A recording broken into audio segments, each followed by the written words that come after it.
about 20 seconds. All right, thank you.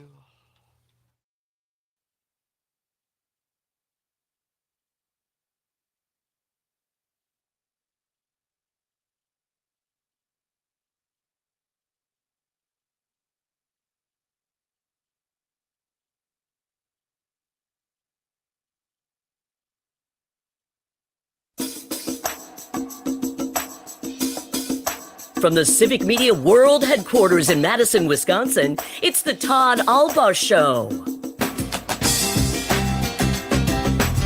And now, pursuing truth wherever it may lead, here's your host, Todd Allbaugh.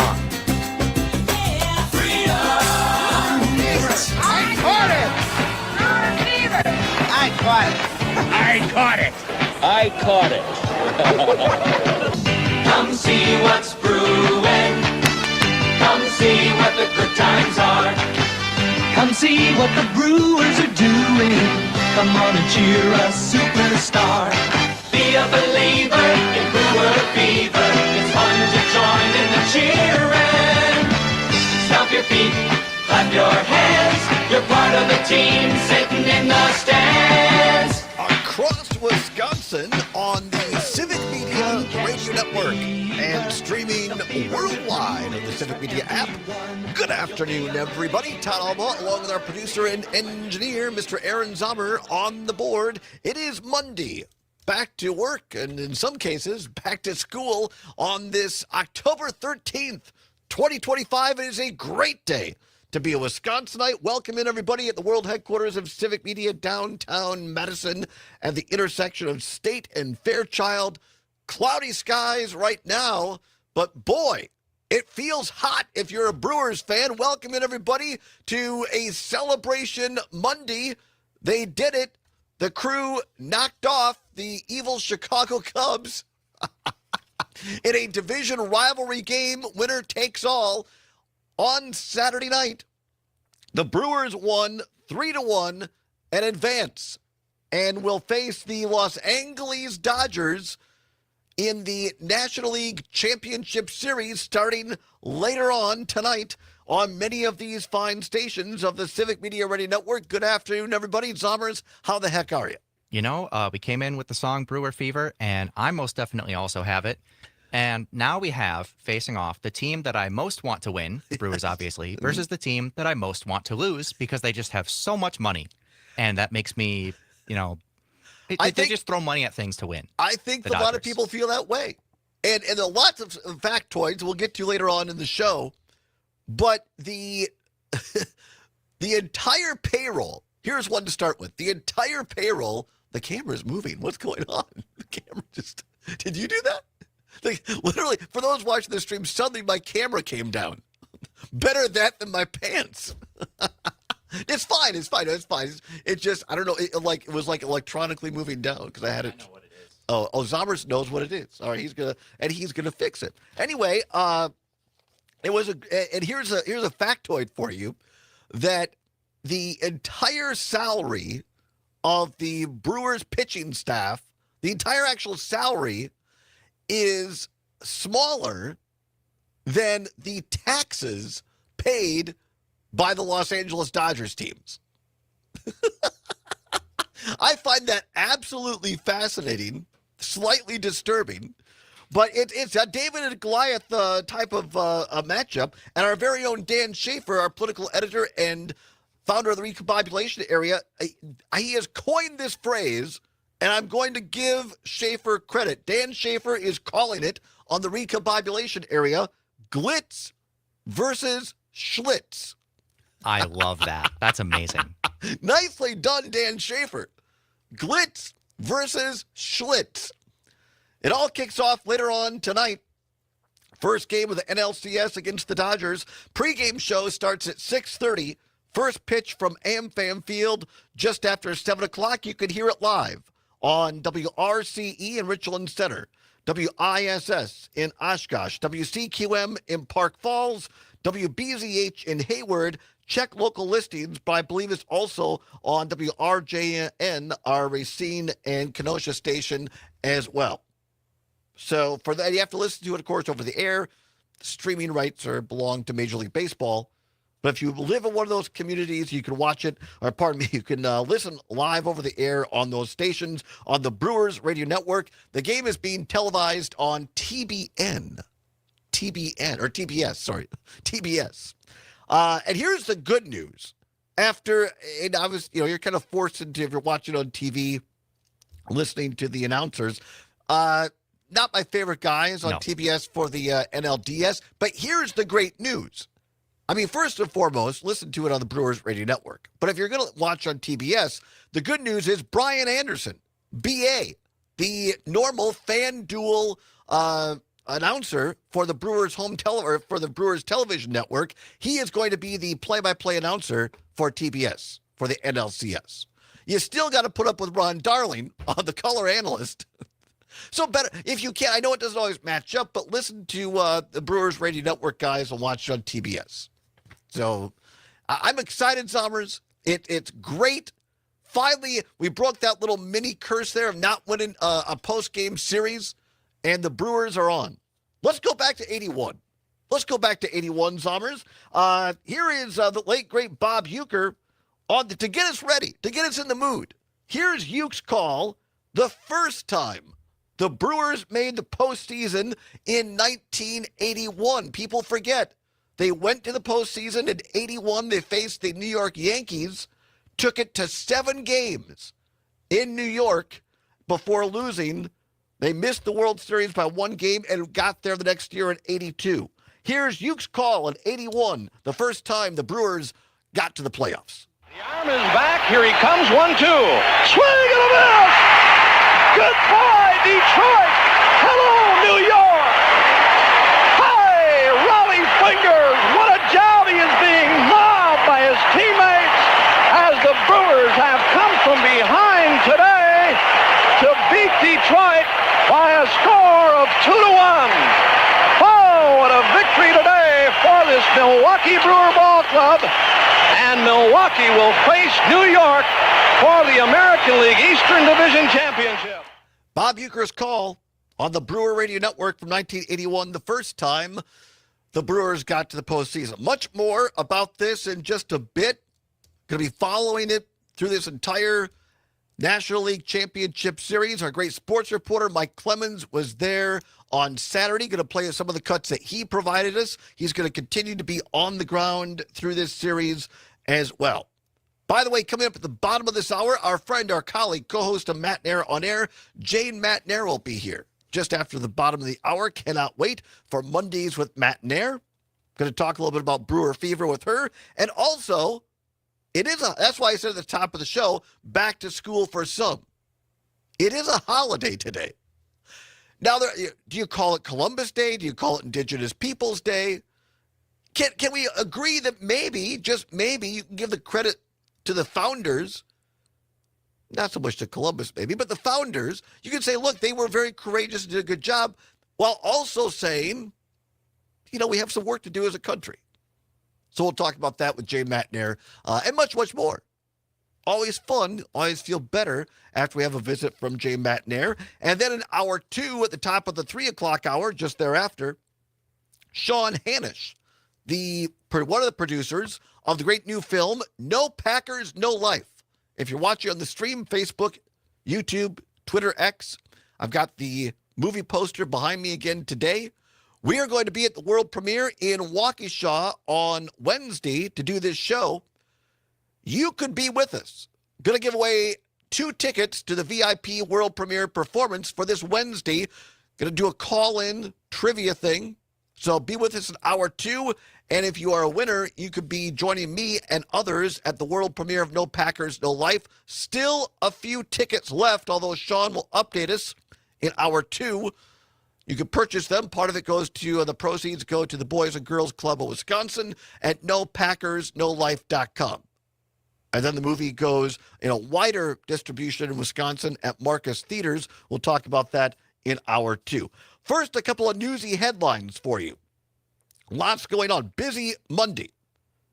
Earlier today, local time, President Donald Trump was in Israel, speaking before the Knesset, the legislative body of Israel, Prime Minister Benjamin Netanyahu was there, and the surviving hostages, Israeli hostages, have been released. And then Trump went to Egypt and has signed a ceasefire deal. Look, that we're not going to get deep into international affairs, but I think it's worth mentioning. And look, as someone clearly not a fan of Trump, I don't know all the details, how intimately he was involved in this. But I will, if he was, and it appears in some way, shape, or form he was, for the right reasons, I think that's up for debate. And I'll tell you why in a second. But I will say this. If I was a brother or a parent, a friend of any of these hostages, I would not have cared how they got out, how they got released. So I think we need to look at it through that context, through the families and friends of the surviving hostages. They're just glad that it happened, right? And so for that, I'm thankful. I'm thankful the hostages have been reunited with their family and friends. And like I say, if Trump or his administration had literally something to do with it, I give them credit for that. I do think that going over and making a spectacle and making it all about Trump today is the wrong thing to do. Look when Jimmy Carter brought about the peace accords in the Middle East. Downplayed it in terms of his own importance. Whether you think that it was the Carter administration or the incoming Reagan administration that had something to do with the release of the Iranian hostages in 1980, or a combination of both, neither Carter nor Reagan flew over there and made it, they welcomed them home when they got on U.S. soil. And the fact that Trump went over there, and apparently it's being reported now that Trump did a low flyover of Israel on his way over to Egypt to get applause from Israelis. In my opinion, it was self-aggrandizing. And I think that part of it is wrong. And also, we're not going to go into it deeply now. But also, I think it has to be mentioned that whether it was Jared Kushner, the president's son-in-law, others in his administration have made hundreds of millions, and in Kushner's case, billions, with a B, from being involved with everyone from the Saudis to the Israelis to the Qataris. And as our old friend Jack O'Neill, my professor at Platteville, was fond of saying, it all comes down to the dollar sign. So I think the motivations to do this on behalf of Trump and his closest associates was self-serving. Now, the outcome, again, in terms of, am I grateful for this, for the survivors and the families? Yes. If a ceasefire could hold, great. I think there's a lot of people in Gaza and Palestine who say, really, it took this long to get that? But we'll continue to follow that news as well. Out in Washington, D.C., day 13 of the government shutdown. No resolution to the crisis in sight. According to Punchbowl News, the House is not in session this week. The Senate returns tomorrow night. What is going on in D.C.? And it looks like the tide is kind of turning. There are some Republicans in D.C. now who are saying, yeah, the polls don't look great for us. Maybe we should actually try to do something. We'll come back, talk a little bit more about that, and also play you a couple of Brewers cuts from that big win over the Cubs on Saturday. And Jane McNair comes on after Pam Yonke. The day could not be bigger. So glad that you're along to start your work week with us. It's the Todd Allbaugh Show across Wisconsin on the Civic Media Radio Network.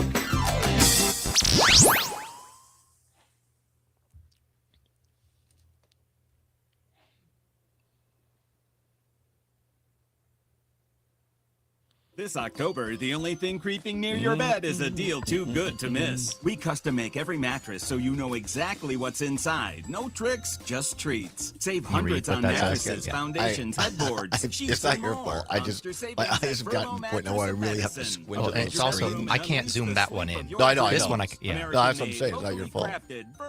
For those watching the stream, it's a combination of the screens being over the wall, but also Todd's eyes. I have not updated my prescription since my cataract surgery, now probably just over 2 years ago. So it's time to... Get an optometrist appointment. My optometrist, that I'm covered by the insurance, is out in DeForest. Oh. Which is nothing wrong with that. It's just I can't see DeForest in the trees. I wish I had rim shot ready for that. That's a pretty good one. So it was the automatic tracker was on. That was the It problem. was. I think it got turned on.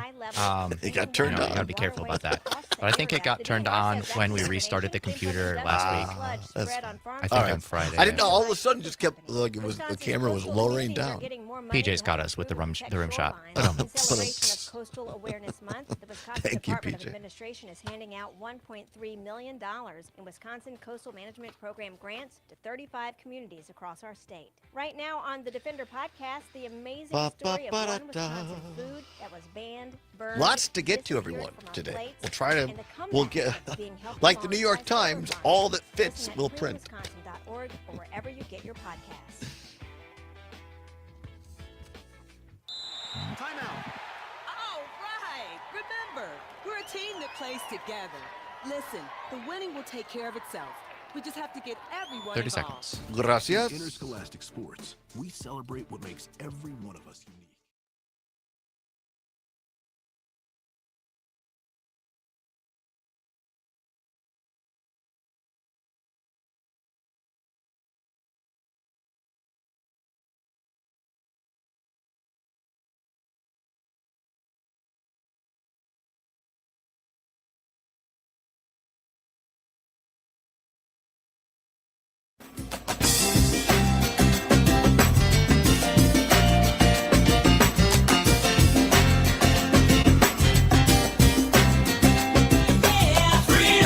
Pursuing truth wherever it may lead and having fun doing it. Welcome back to the Todd Allbaugh Show on the Civic Media Radio Network. Zommers on the board, 22 now past the hour of 2 o'clock. Busy Monday on this National League Championship Series kickoff Monday.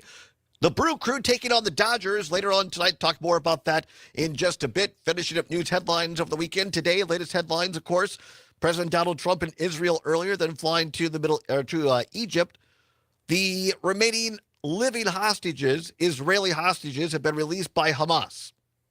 And at least a ceasefire has been signed in Egypt. And I was saying before the break, look, I'll give credit to Trump and his administration if he legit had something to do with this. And it looks like perhaps he did. The motivations for that is what disturbs me. The self-aggrandizing speech before the Knesset, flying over there, doing this low fly of Air Force One to literally get applause. Bad taste in my mouth. But again, from the standpoint of the families and friends of the hostages, they don't care about any of that. They just wanted their loved ones returned. 855-752-4842. Let's go quickly to Dick in Madison, listening on WMDX. Dick, thanks for listening. What say you? Well, something quick to that, and then something from the sports world. Yeah, and then him lobbying and saying that Netanyahu should be pardoned. Pardoned from what? Right. If you're pardoned, that means you did something, correct? Right, and that's been the Maybe big thing, the big bugaboo over there in Israel. That they said that part of the reason that Netanyahu did not want an end to this war was because he faced these charges of his own, similar but different to Trump did here, and that he'd be out of power. And that he maybe even was somewhat culpable because of, well, we won't go into all of that. But from the sports world, have you heard this? I told John and Gordy this morning. The Badger football team, they're going to put into the transfer portal, and they want to transfer to Division II next year. That's really good. I mean, it's sad, But good, yeah. We'll get into the Badger athletics in hour 2. Badgers had a devastating, demoralizing loss. If you didn't hear, to Iowa at home over the weekend, 37-0. Second worst loss to Iowa ever. First shutout in Camp Randall in like 50 plus years. Luke Fickell on the hot seat, and Charles Franklin. Wouldn't that be something? Franklin, the coach at Penn State, fired. Nobody saw that coming. Yeah. Well, quickly though, I mean, here's the thing with this situation here. I'm not laughing, or I don't want to get the ire of Barry Alvarez. I'm not booing, because I'm not about booing. I'm the biggest homer you could get. Yep. But there is one other caveat to this too. This moving to Division II, they will not be playing Whitewater. No, because they're Division III. No, that's right. But yeah, you're right. I mean, but would I don't know at this point. No, well, that was as bad as it gets Saturday. It was terrible.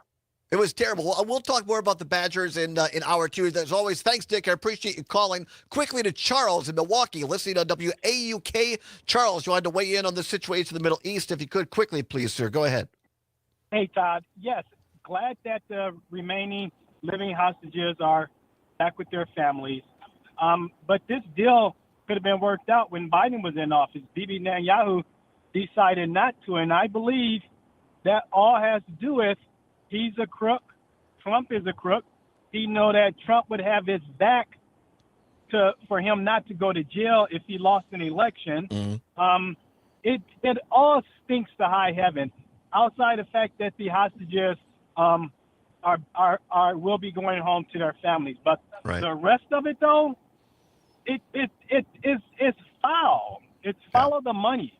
No, I appreciate the call, Charles, as always. Thank you very much. No, I said that earlier that I think a lot of it, unfortunately, does come down to money. I don't disagree with Charles. I think that Netanyahu probably wanted to get this done if it was going to happen with Trump and not give Biden an in there. Just my opinion. All right, let's go get to these highlights quick before we go to the farm news. Then Jane McNair coming on. And we'll ask her again kind of the flavor of Milwaukee and the Southeast Wisconsin. This on Saturday is how the crew started it out. Jeff Levering on the call on the Brewers radio network when Wild Bill came to the plate. Pomerantz deals. Fly ball left center. Crow Armstrong is on the move. He's running out of room. It's gone! William Contreras gives the Brewers a 1-0 lead on his second home run of the series. How about that? Wild Bill Contreras starting it off. And Crow Armstrong tried to act like he's going to catch that. I mean, it was way up on the scoreboard. Wasn't going to happen. All right, forward to the fourth inning. Lane Grindle on the call on the Brewers radio network as King Andrew Vaughn came to the plate in the fourth. The pitch, Shanna drive out to left. It is back. Happ at the track at the wall. Bye-bye baseball. Long live Andrew Vaughn. The Brewers take a 2-1 lead here in the fourth. Lane Grindle on the call once again in the seventh as Bryce Terang came to the plate. Here's the pitch, and Terang, a fly ball to center. Crow Armstrong's back at the track. It is gone! Bryce Terang, an October moment, gives the Brewers insurance here in the seventh. 3-1 Milwaukee.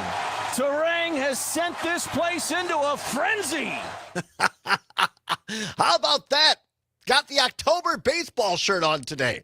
The Brewers take care of business, and the Cubs. So they were packed, ready to go Los Angeles, the Cubs were. Instead, they took the short drive back down to Chicago, unless you're Craig Counsell, who still has a place in Milwaukee, I guess. We'll talk with Jane McNair on the other side. What's the feeling like in Milwaukee? And on this rather now seemingly odd holiday, do we still call it that? How is history taught back in the day when Jane and I were going through school? And how should it be taught now in terms of civics? We'll talk about that with Jane McNair and much more. Right now, stay tuned for Farm News, the Midwest Farm Report with the great Pam Yonke. You're listening to the Allbaugh Show for a Monday across Wisconsin on the Civic Media Radio Network. DX, Madison's antidote to hot takes. Mad City. There she is. But Good no afternoon. no candelabra this week. Oh yeah, it's No, right it's behind there. me. Oh, I'm sorry. I honestly do need new glasses with the glare. I hear that. Excuse me. Go to the optometrist, Todd. Take care of your eyes. I know. It's in DeForest. You know, it takes a while to get over there. I know I'm making excuses. Yes, you are. I just. That's why I love one of the many reasons I love Jane McNair, because she tells me what I need to hear, not what I want to hear. That gets everyone excited.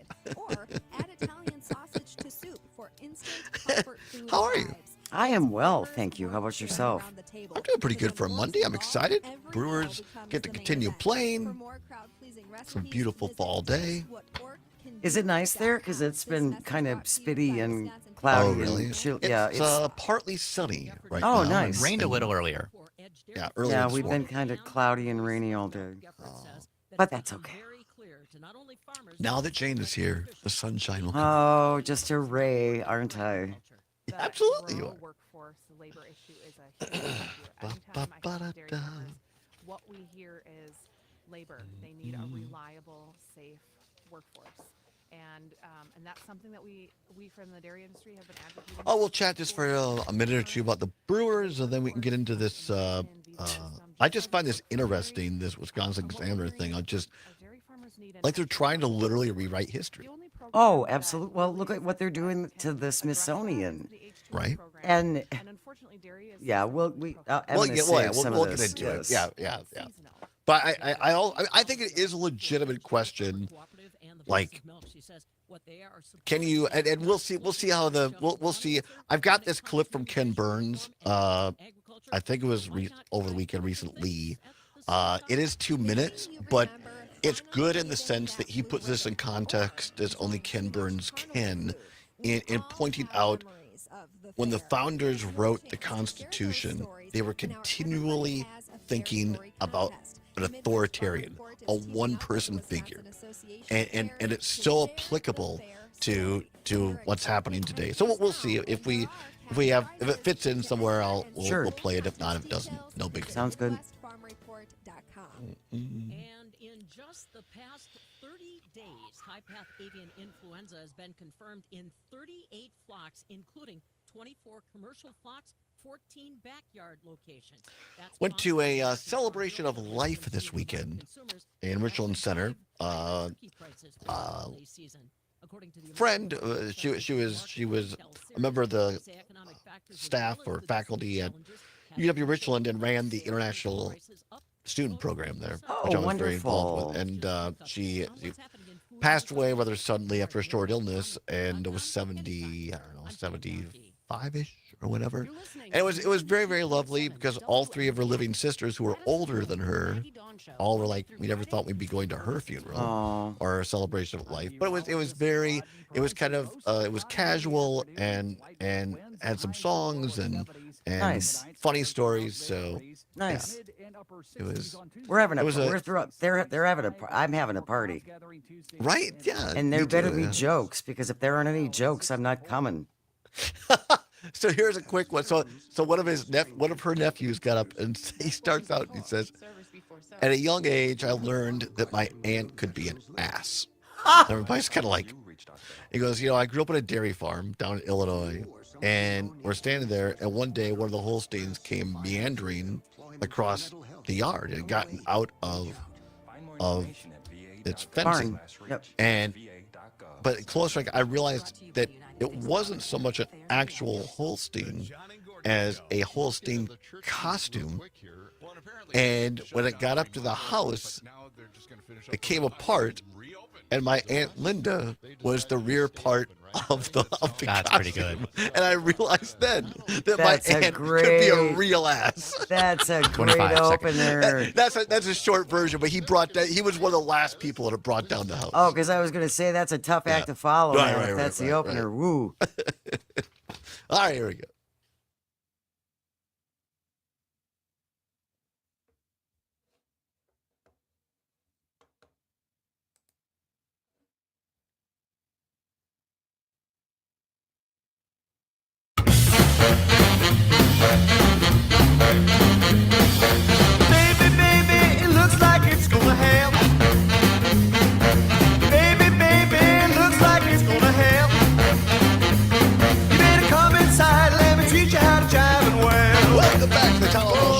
Civic Media Radio Network, now 35 minutes past the hour of 2 o'clock on Monday, the 13th of October, 2025. Great to have you along. Coming up in hour 2, Sean Hanish, one of the producers of the new film, No Packers, No Life, will be here. Going to give away 2 VIP tickets to that world premiere event in Waukesha. But right now, our own star of Southeast Wisconsin broadcasting, Waukesha in particular, in Milwaukee. She can be heard every morning along with her co-host Greg Bach on Matnair on Air from 9 until 11 across the Civic Media Radio Network. The one, the only, Jane Matnair. Jane, how are you? I am well, my friend. How about yourself? Now that you're here, I'm always great. Oh, you're such a I love flatterer. this segment now because it's like I get to start my week this way. Well, we get to hang out a little bit and chat. Right? That's the whole point of the segment. Well, it's great to have you along. Exciting times. I got my October baseball shirt on. Brewers pulled off a great victory against the Cubs on Saturday. The first game of the NLCS starts tonight at AmFam Field in Milwaukee across several of our stations. Starts at 6:30 at the pregame show, 7:08 for the first pitch from AmFam. What's the flavor? What's the read of the room, as they say? Our Milwaukeeans in particular just excited as heck. Oh, people are over the moon. Absolutely. People are very, very excited. Again, if we talk about my partner, Greg Bach, he is excited and hopeful and filled with dread at the same time because, again, you get your hopes up and your hopes are dashed. But no, there's a lot of excitement to see them overcome what seemed to be a big sticking spot for them for the last few years. So it was nice to see them overcome that and get here. I also know that, at least from folks that I've spoken to, no offense, Illinois, but no one is sad to see you go and the way you drive. Just going to throw that out there. It was noticed your driving habits, are not good. Driving on the shoulder is naughty. Shame on you, people. Shame on you. Our own Dan Schaefer, political editor and founder of the Recombobulation Area, I believe he coined this. I got to give him credit. He's calling it the Dodgers versus the Brewers, the Glitz versus Schlitz series. Oh, I like it. Right? Yeah, that's I like great. that a lot. That's great. Go ahead. We are the scrappy, underpaid, underloved, small market team, and the Dodgers have all the money in the world, and they're on the coast, and so World Series champions. Yeah, whatever. No, it's going to be a very exciting series, and I think something that Greg pointed out, and I obviously don't follow a lot of sports writers and things like that, but my goodness, people, the level of vitriol from Cubs fans towards the Brewers now as they move on. Yeah.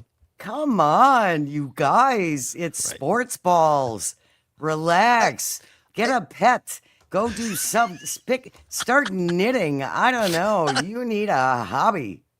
I think having Craig Counsell go from the Brewers basically for the cash to Chicago also just put gasoline on this whole rivalry, and I think that makes it salty too. But it's all I think it's look, the Cubs are a good team, and I think the fact that they do go back that it's not lopsided, that's part of what makes it a real rivalry because you don't know who's going to come out on top. Well, absolutely, and I was delighted to see Miz have a good night, right? And after they were dumb. Again, you're so mean, people. It's a game. I was glad to see him have a good night and to see the team get this far. It's fabulous. It's wonderful. It's all good, everyone. Enjoy it. Enjoy the ride. Dodgers at the Milwaukee tonight, 6:30 pregame. First pitch just after 7 o'clock on many of our stations. RCE Richland Center, ISS Oshkosh, CQM in Park Falls, BZH in Hayward, and Jane, correct me if I'm wrong, but I believe RJN in Racine Kenosha also carrying that. That is correct. Yes. All right. Sounds good. Let's change gears a little bit. It is the the 13th of October, Monday. It is a holiday. It used to be known as Columbus Day. I guess for some people it still is Columbus Day. Then it went to Indigenous Peoples Day. Do you celebrate this, Jane? Do you talk about it? We can always have honest conversations with you, but I don't know. What are your first thoughts? I have never had a Columbus Day tree. I've never done a Columbus Day anything. I don't even have a centerpiece for the table, Todd. No china, no special placemats. What's wrong with me? No, this isn't something. But again, and I understand our native people's dismay with us celebrating Columbus. I understand that. At the same time, we fight over things sometimes when there are so much bigger problems to be dealt with firsthand that we could actually do something about. That being said, I think one side is very actively attempting to rewrite past wrongs. And that's not healthy, and that's not healthy for any society. Do we raise our kids like that? To pretend you did something bad last week, and now we're just going to pretend it never happened? I think that's a great question. There's a great story in the Wisconsin Examiner last week, and encourage people to check that out. Before I get into that for a second, you brought up earlier folks from Illinois. And for me, and you tell me if you think this is too far or whatever, but I thought about the Columbus Day. Columbus gets the credit for quote-unquote discovering America, discover, which I think is a surprise to the people who are already here. Like, you know what I mean? It's kind of like, here's the analogy I have. Every summer, people that live in places like Wausau, where we have WXCO, Hayward, where you and I and Greg have been at WBZH, in Park Falls, WCQM. These folks live there.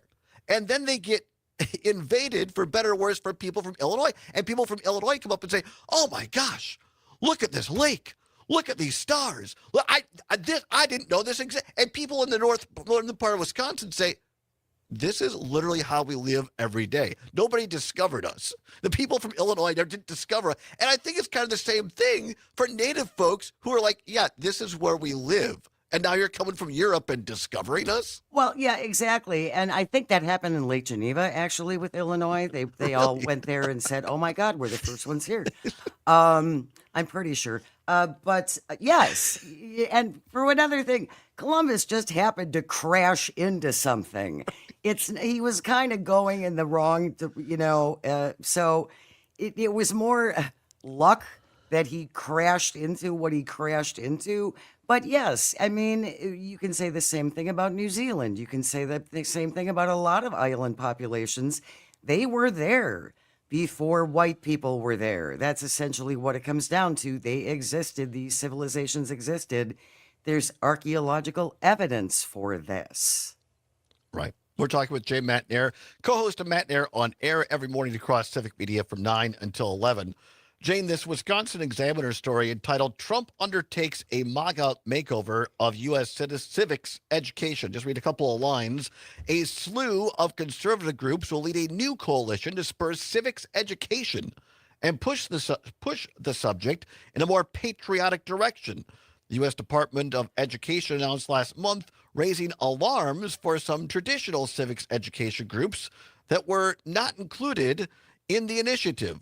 The American First Policy Institute, a think tank with close ties to the president, is organizing and coordinating the, quote, America 250 Civics Education Coalition, unquote, made up of more than 40 national and state-based groups, including the Heritage Foundation and Turning Points USA. The basic gist of the story for our listeners is that, to your earlier point, I'm going to use the term whitewash, whatever you want to say it, is to go in and say, look, America's wonderful. Don't talk about all these terrible things that we slaughtered a bunch of Native, not we, but our forebears slaughtered a bunch of Native Americans. Don't talk about the fact that black folks were taken from Africa and put here in chains and slavery. Don't talk about that. America is great.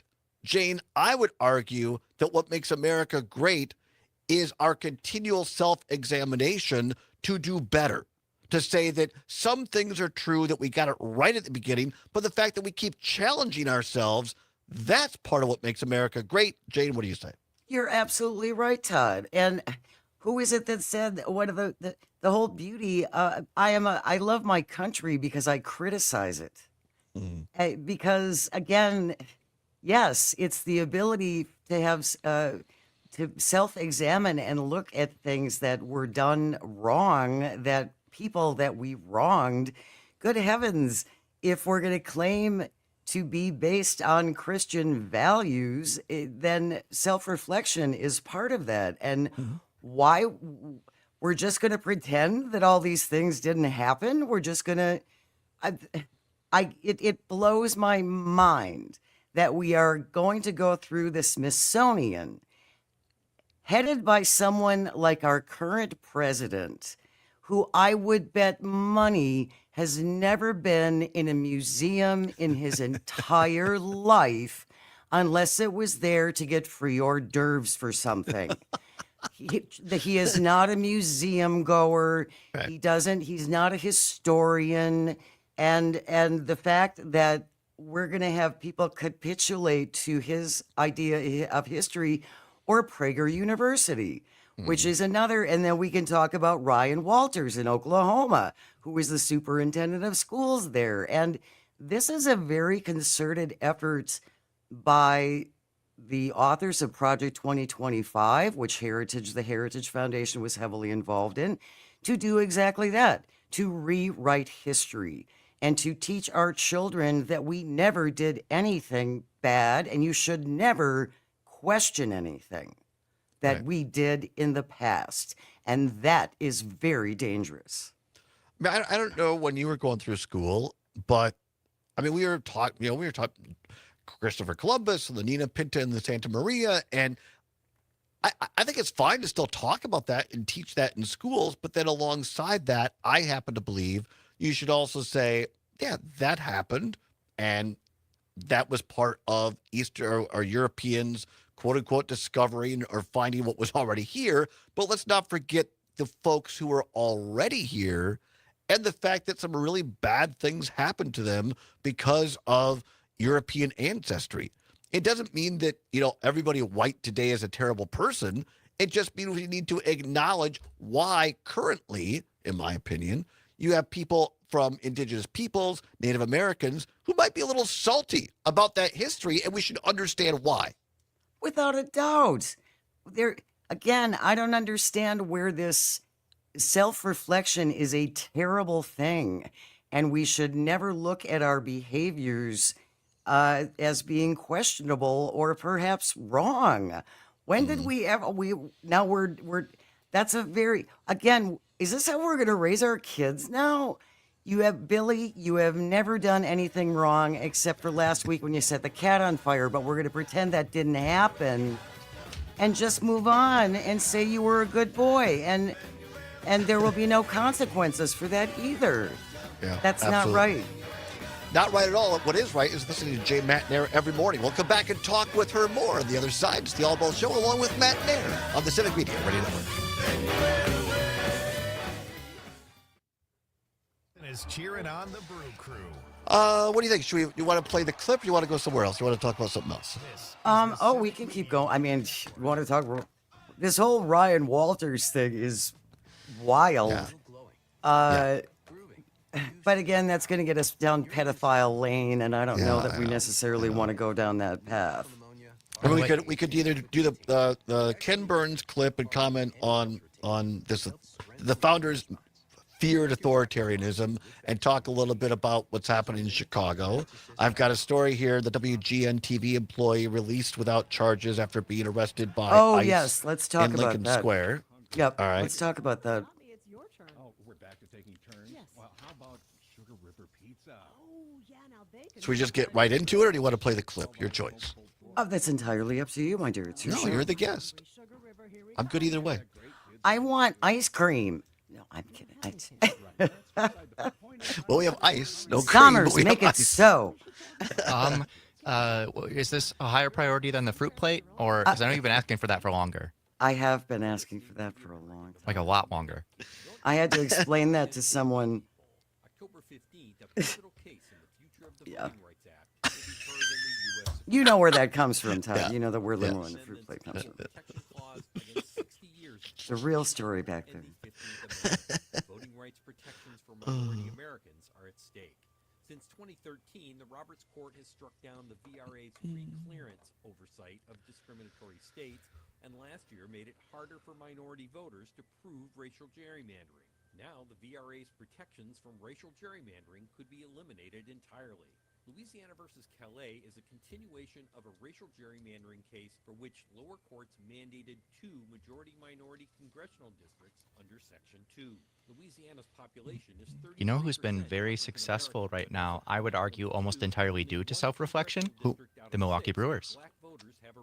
Yeah, good point. Honest self-reflection. Like, yep, that didn't work. That was my bad. We'll fix it for next time. Claim the majority-minority districts discriminate against them under the Equal Protection Clause of the 14th Amendment. Yeah, they're gonna. The state of Louisiana argues that race-based They're gonna start teaching that the Civil War they stormed the airports. That's what we're gonna Right. teach. We'll take it. They can take it right from his speeches. Yeah, that's true. Let's actually, you know what? Let's speaking of airports, have you seen this clip, the Kristi Noem clip there, the thing that was playing in airports this weekend? Oh yeah. Yeah. let's Oh, do and that. Duffster has comments too. Yeah, I've got. It's just like I mean, 30 seconds. There is so much. You can't get to everything.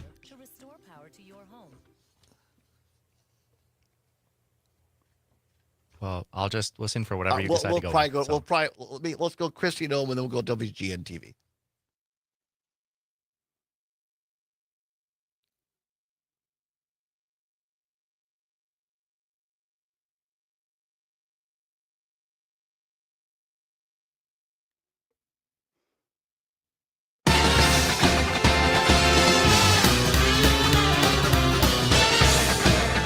It's a jazz party of talk and entertainment every morning from 9 until 11 on Matt Nair on Air. You can hear it on the Civic Media Radio Network with Greg Bach and our current guest this half hour, the co-host, the one, the only, Jane Matt Nair. Jane, lots to get to, a short time to get there, as they say. If maybe the Dodgers saw this as they flew into General Mitchell Field in Milwaukee this weekend. This is an actual video released by Department of Homeland Security Secretary Kristi Noem. Made sure this was being played on all TSA television monitors across our nation's airport this weekend.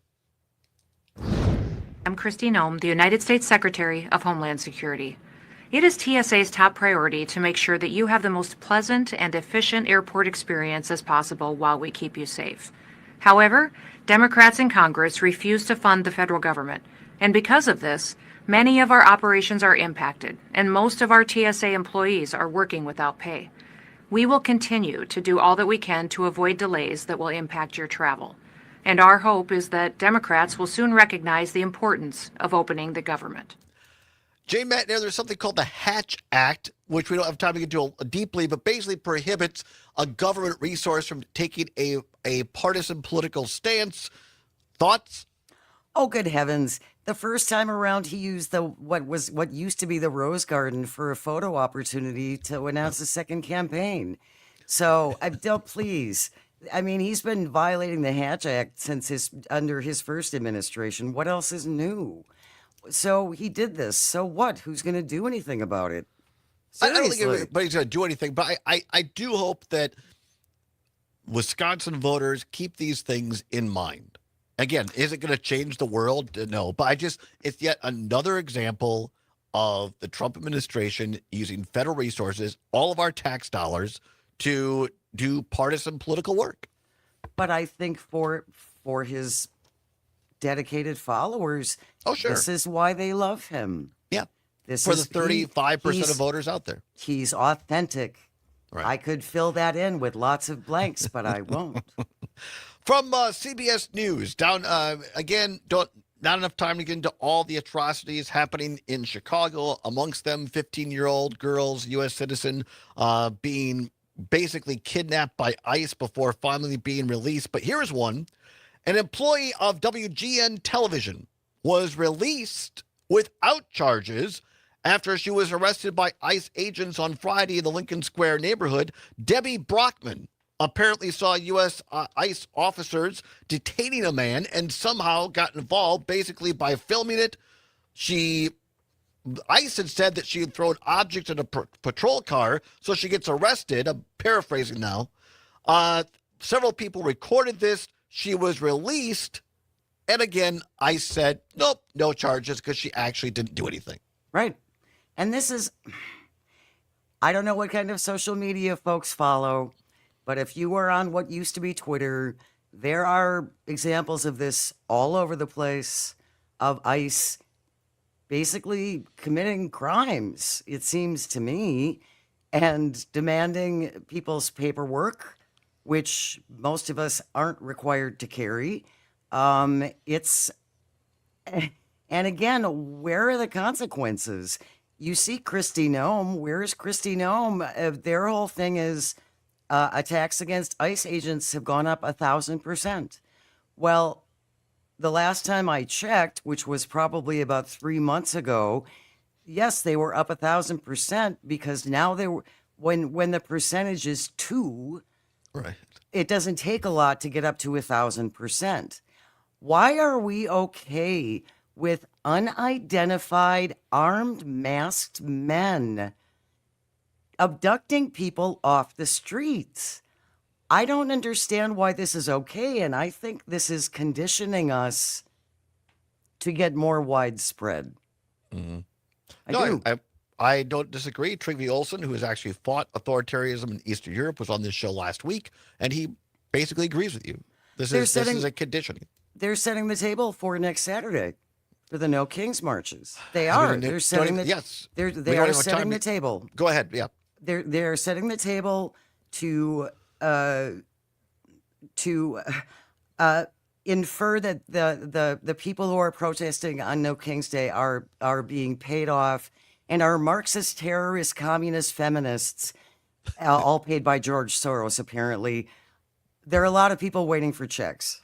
Zommers, how long is that Duffy clip? Do we have time for that? Or which clip? The Sean Duffy clip when he was talking about No Kings protest. We have time for that, but not much else. All right, let's not do it then. But the point is, because I want to get Jane's thoughts on it. Sean Duffy, former Wisconsin congressman, now transportation secretary, to Jane, your point, goes on national news and it is calling a First Amendment right to peacefully protest and associating that with Antifa and the far left and communism and Hamas. And there's no evidence of that. No. But again, that hasn't seemed to stop this administration before. Lack of evidence, that 2020 was stolen. Well, no, it actually wasn't, and it's been proved over and over again. Yeah. But they get on enough outlets that are repeated on other outlets, and people believe it. What's coming up on Matt and Aaron Air this week? You are coming up tomorrow, by the way. Thank you for the Todd's reminder. going to join us tomorrow after the 9:30 news, and then we're going to be joined by Will Westmoreland, who is a farmer in southwestern Missouri, and we are going to talk tariffs and what he is hearing from his colleagues in that part of the country. Should be interesting.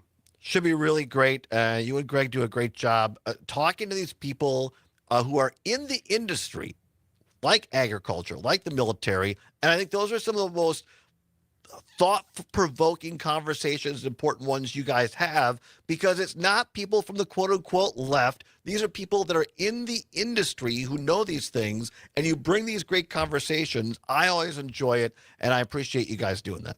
Thanks so much, Todd. That's why we bring in experts. These people know of which they speak. Right.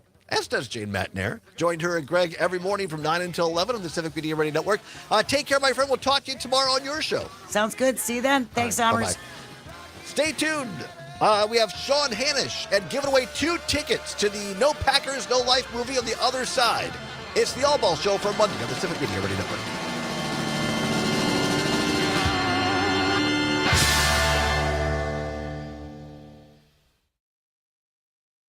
This is 92.7 WMDX Columbus, Madison's home for real news. Do you have today's question? A civic media station. It's right there. I'll get it to you.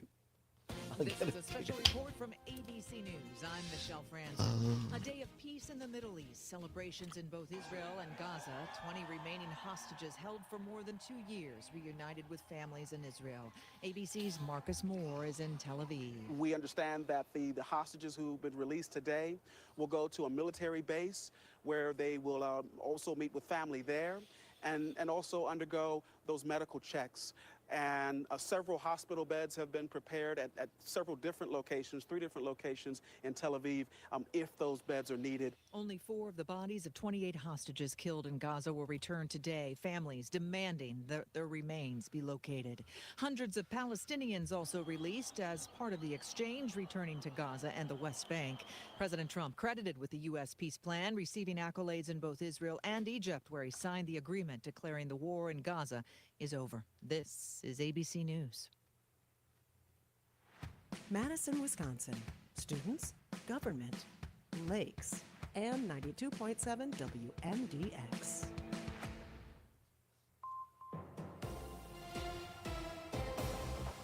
For 92.7 WMDX News, I'm Savannah Tomei Olson.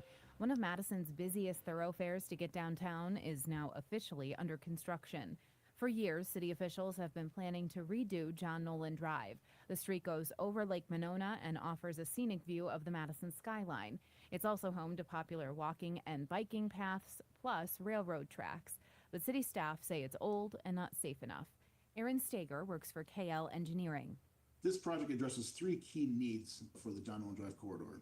The first one is aging infrastructure. The existing roadway and bridge structures are nearing the end of their service life and require significant upgrades. Second one is safety concerns.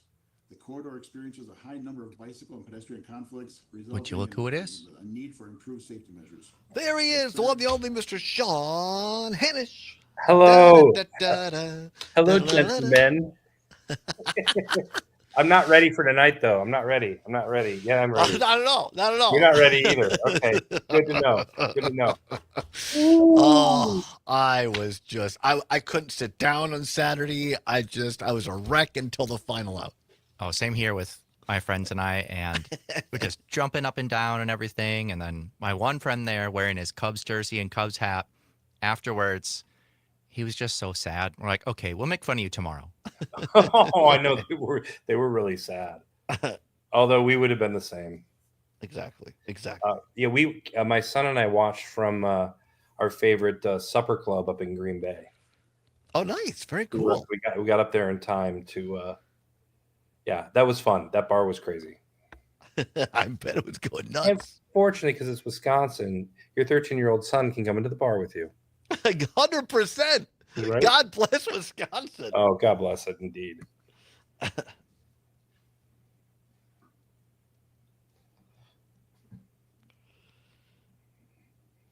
Zommers, I just sent you a cut. And the person's name, I actually know it's not the person's name, but the answer to today's question is in that cut. Yes. We're playing it? Not until after the person gets it right, but no. Okay. until the caller gets it right. But if I listen to it, will I know what? I'll come in and tell you. 1 second. Okay. But yeah.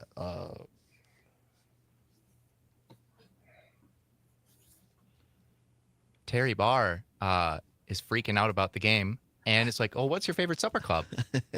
Oh, it's the Union Hotel. It's the Union Hotel Steakhouse in De Pere with McKim Boyd, who's 6th generation, who runs it. Wow. It has the best wine, one of the best wine lists I've ever seen, by the way. Really? Yeah, I'm not kidding. He travels everywhere for it. He's the nicest guy. So that's really cool. Totally worth it. I'm freaking out too, Terry. She's been there. Did you ever peruse the wine list?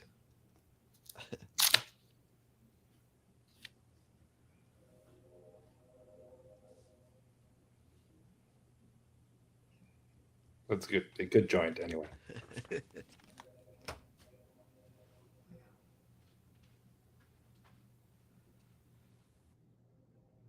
And Bob Blake, Native issues are human issues, and human issues are Native issues. Native Roots Radio, weeknights at 8 on your local Civic Media radio station. Hey there, Wisconsin. Tom Hartman here. Democracy is not a spectator sport, so join me each and every week. She agrees. Right Good wine list. Media for the Tom Hartman program from 11 a.m. to Had to give 2 Summers the answer, news, not unlike events, Carson. sharing ways for you to The get answer off the is sidelines and get a active chic, in a the community sneak, and a geek. starts with you. And the question is King Hussein, Richard Nixon, and Alexander Haig. It's an old Richard. It's an old Richard That's little line. awesome. That's awesome. Oh. All right, 10 seconds. Here we go.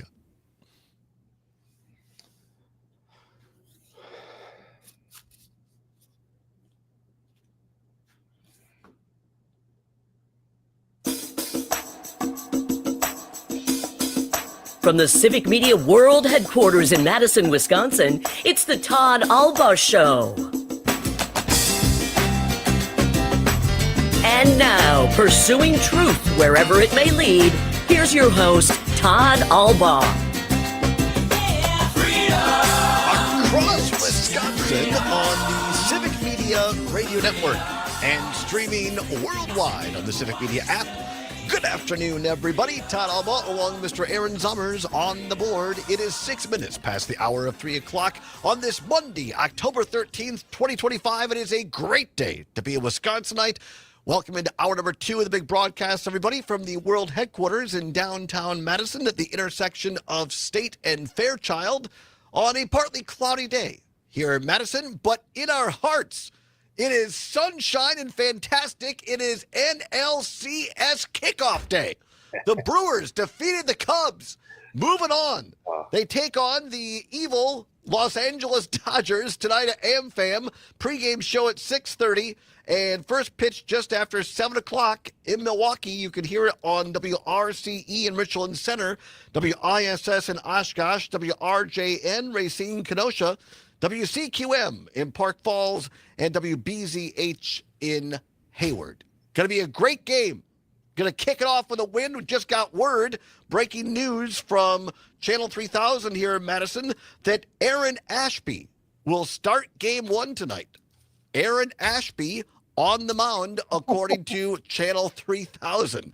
Joining us via StreamYard, no bigger Brewer fan, the director and producer of Just a Bit Outside, the story of the 82 Milwaukee Brewers, and now one of the co-producers of the great new film, No Packers, No Life, which has its world premiere on Wednesday at Waukesha in the Marcus Theater and opens up in select theaters across Wisconsin on Thursday. The one, the only, Sean Hannis. Sean, how are you? I'm amazing, Todd. I mean, I feel like I'm in a vortex of Wisconsin sports right now. Right? Yeah, I mean, I took my son to the Packer game yesterday. We got that win. Nice.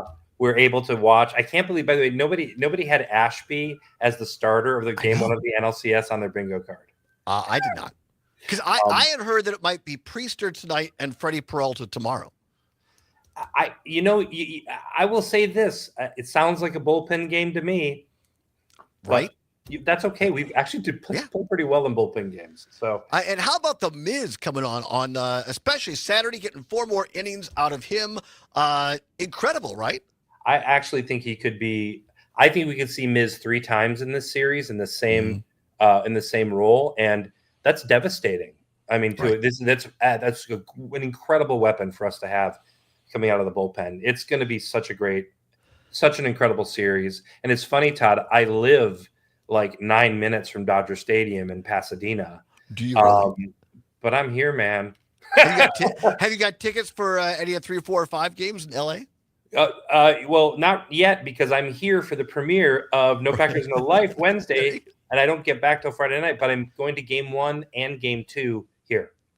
Fantastic. Before we move on to Packers, our very own Terry Barr, watching on YouTube, says, here's some news you could use. Speaking of just a bit outside, she says, I believe Mr. Robin Yount is throwing out the first pitch tonight at AmFam. I know that, Sean, you and Kelly interviewed Robin as part of the Just a Bit Outside film.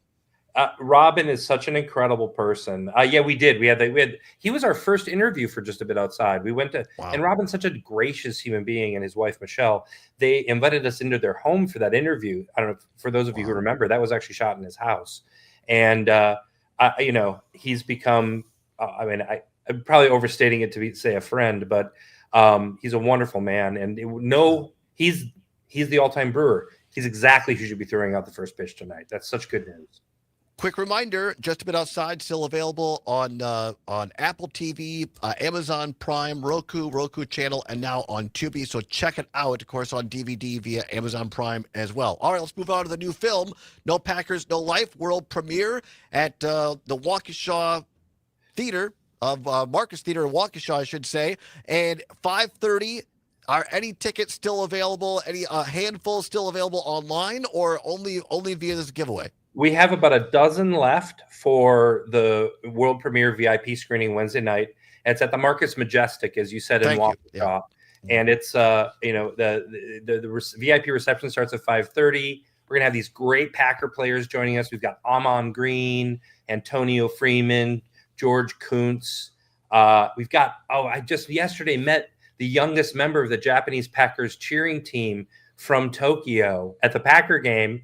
He'll be there. We have the youngest and oldest members of the Japanese Packers cheering team who obviously are featured in this film, No Packers, No Life. So it's going to be an amazing event. Todd, I know you're going to be there. We're so excited. The film is so fun. It's funny and it's so full of joy. I think everybody's going to dig it. Well, I hope everybody can to see it. Again, go to NoPackersNoLife.com, snatch up one of those tickets. Yeah, $100, but part of that proceeds goes to the Boys and Girls Club of Wisconsin. Great organization. So thank you, Sean, for your philanthropy, and you and the rest of the filmmakers on that.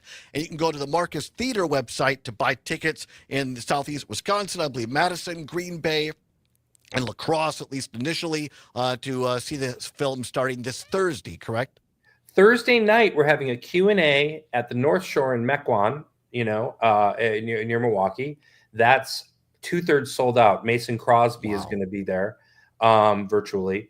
And then Friday, we're doing a Q&A in Green Bay with the filmmakers. And then Saturday, we're doing a big Q&A in Madison at the Point Cinema, which, again, I think I hope we have sellouts all around. People are really I was so heartened to hear that people are enthusiastic about this movie, as enthusiastic as they were for Just a Bit Outside. Yeah. Give us the 1 minute, 90-second synopsis of this film, No Packers, No Life. Okay.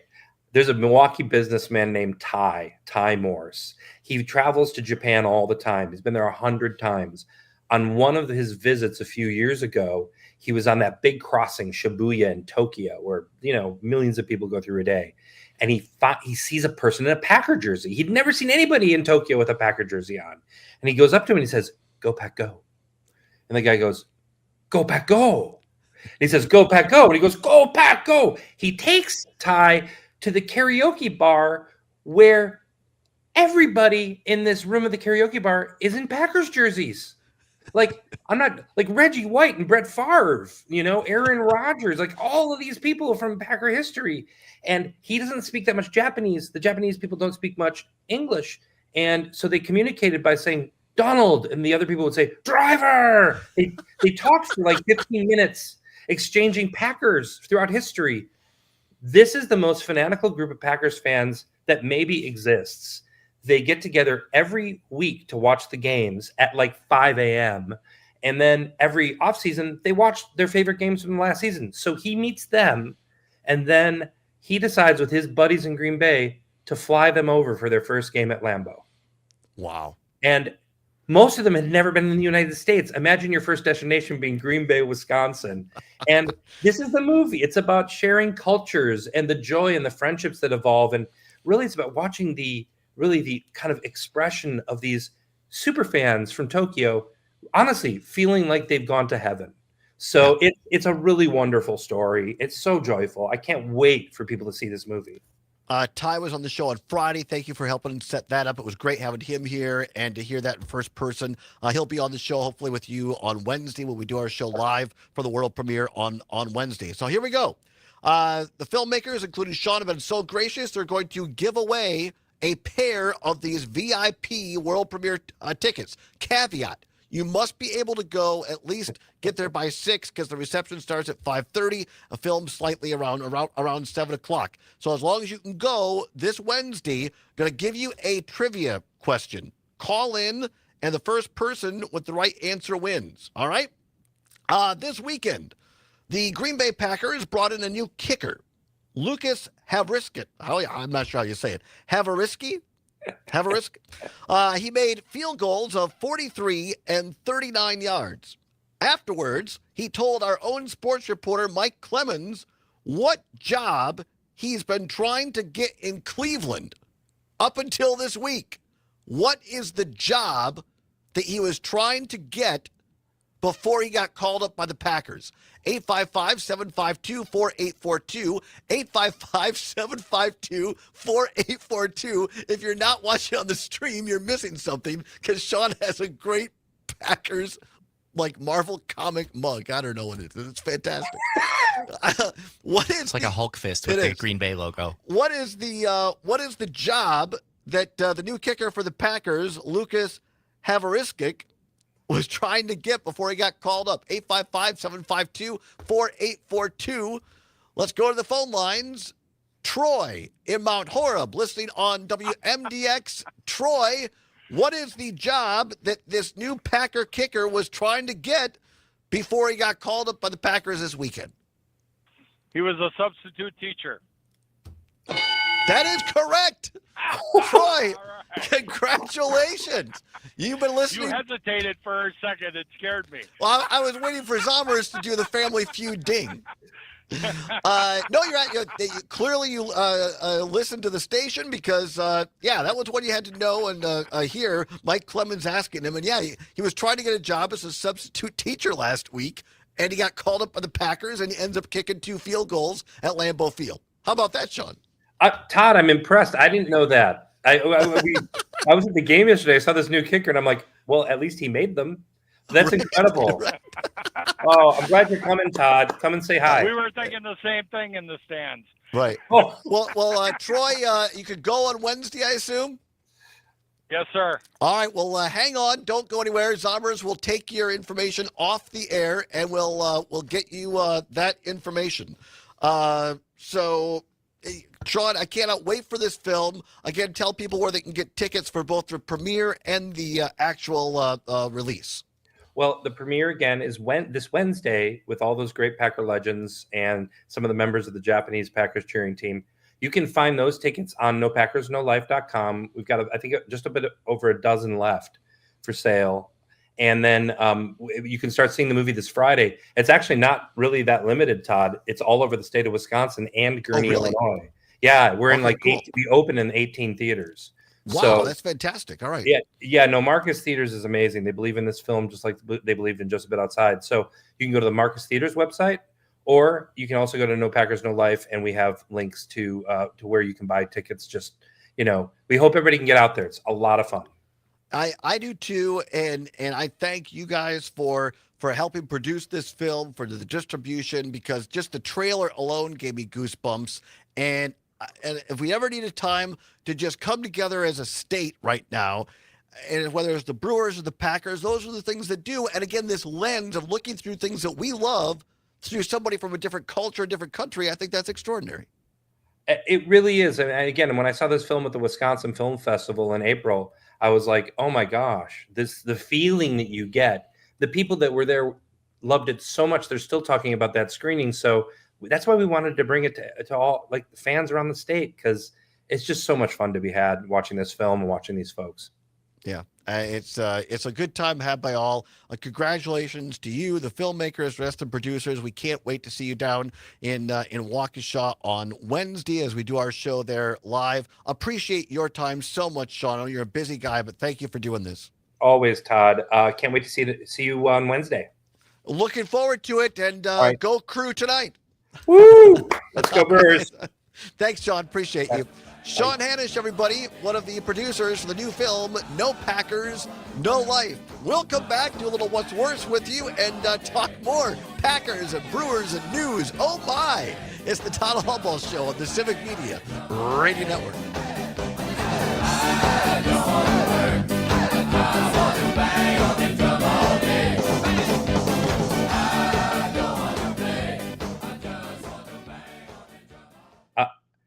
I'm bringing this hand for you on Wednesday. Yes, that was hilarious.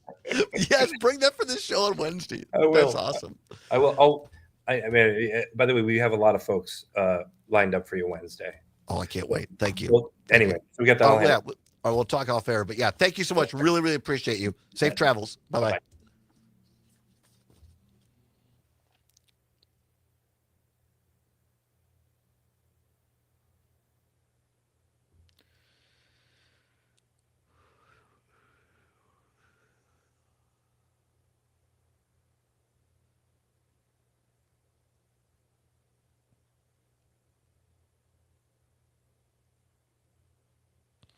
Ba-ba-ba-da-da.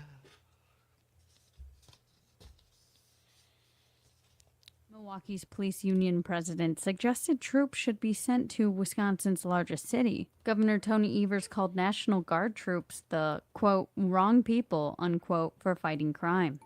I'm Trisha Young for Wisconsin Watch.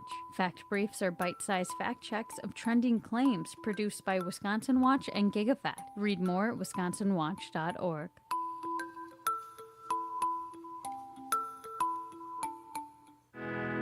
I'm Dan Schaefer. Let's recombobulate. In recent weeks, the level of activity from Immigrations and Customs Enforcement, or ICE, has increased quite a bit. There was a raid in Manitowoc at a Walmart parking lot where dairy workers were known to congregate, a series of arrests in Madison, and in Milwaukee, ICE is looking to expand its operations significantly by seeking office space downtown to go along with a new field office on the city's northwest side. This has been concerning for many, and not without reason. A recent large-scale ICE raid in an apartment building in Chicago saw reports of armed federal agents breaking down doors, U.S. citizens detained for hours on end, and children being dragged from their homes in the middle of the night. While the American immigration system has a host of problems, this kind of violent show of force is not an acceptable way to address these problems. And ICE also just received an injection of $45 billion in the One Big Beautiful Bill.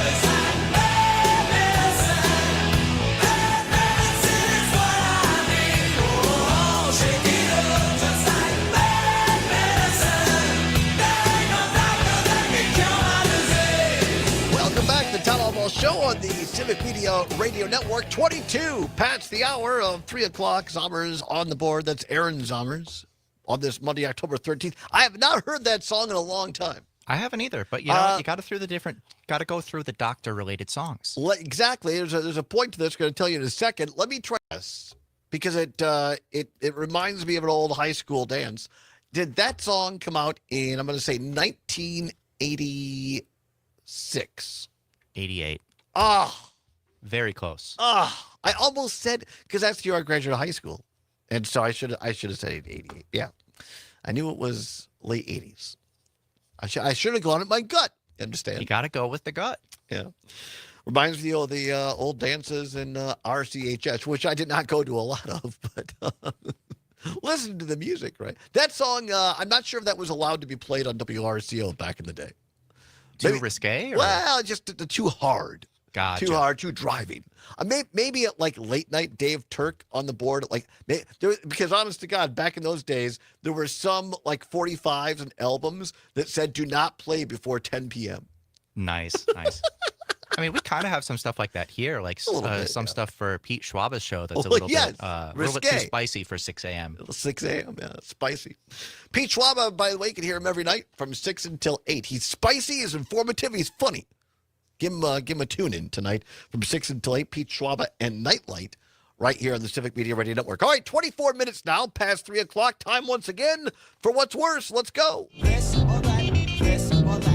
Then, of course, the choice is yours. You can get with this or you can get with that. Time once again for What's Worse. Nothing to wait, no prize money involved. Just your chance to have your voice heard on all 10 news, talk, and sports stations of the Civic Media Radio Network. All right. This is very, very good. Timely indeed, as Mike Lucas says, and Zommers played that song there, Bad Medicine. All right, because people we are the cusp of the cold and flu season. You understand? So today's what's worse, in-person visit or telemedicine? What's worse, an in-person doctor visit or telemedicine? 855-752-4842, 855-752-4842. What's worse, an in-person doctor visit or a telemedicine visit? In other words, you go to basically like a Zoom call. You see your doctor on a Zoom. Very expensive Zoom call. Right, because you don't get much. Sometimes you get a little discount, but not a lot. So what's worse? Going to the doctor in person, an in-person visit, or telemedicine? 855-752-4842, 855-752-4842. You can also text us on the Civic Media app. If you don't have it, download it today. Go to your Apple, your Android device. Go to your search bar there for your app store. Type in Civic, C-I-V-I-C. It'll pop up. Cute little CM logo. Click on that. Takes less than a minute to download. It is free. It's what CBS's Gail King calls a deal. The Civic Media app. What's worse, an in-person doctor visit or telemedicine? 855-752-4842. Kurt, listening on WMDX in Madison. Kurt, in-person visit or telemedicine? What's worse? Given my experience, it's telemedicine. I get my care through the VA. Oh, nice. And the triage nurse convinced me to do the tele. She says, oh, it's really great. And so I get the call and I get the doctor. I don't know what country he was from, but I didn't understand a single word he was saying to me. And Not one. And that can be very difficult in person, right? Let alone trying to understand someone, over telemedicine. Yeah. Yeah, but with face to face, usually you can get someone else involved. What do you do when you're on the call? Right. Yeah, it's first of all, thanks for your service, Kurt. Appreciate that. But yeah, that's one of the obstacles, right? With these telemedical visits. If you have a bad connection or whatever, and maybe people speak a different first language, which is fine. But then to say what I can't, you don't want to be rude. So yeah, that can be difficult. What's worse, an in-person visit or telemedicine? 855-752-4842, 855-752-4842. PJ, watching on the stream via YouTube, says, I'd rather see a doctor in person over Zoom. All right. Another vote for what's worse, telemedicine. 855-752-4842. 855-752-4842. What's worse, in-person doc visit or telemedicine? John, watching on YouTube, says, this is vastly a different question if a doctor was replaced with a stripper, or so I'm told. I've never known that to happen. Have you? I no. No, that seems I odd. don't know what to. Yeah, That you have seems an odd. in-person or a televisit. That seems very odd. All right. I'm sure those would be a very different I experience. should pre-read those before I just jump right in. What's worse, in-person visit or telemedicine, Zommers?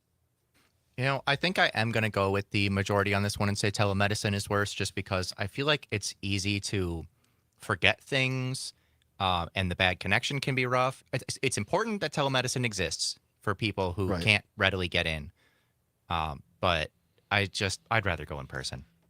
Yeah, there's a time and a place for it. You said maybe somebody doesn't have a ride or whatever. It's tough to get there. Also difficult to get vaccinated through the screen. Well, yes, if you need a vaccine, you're going to have to go in.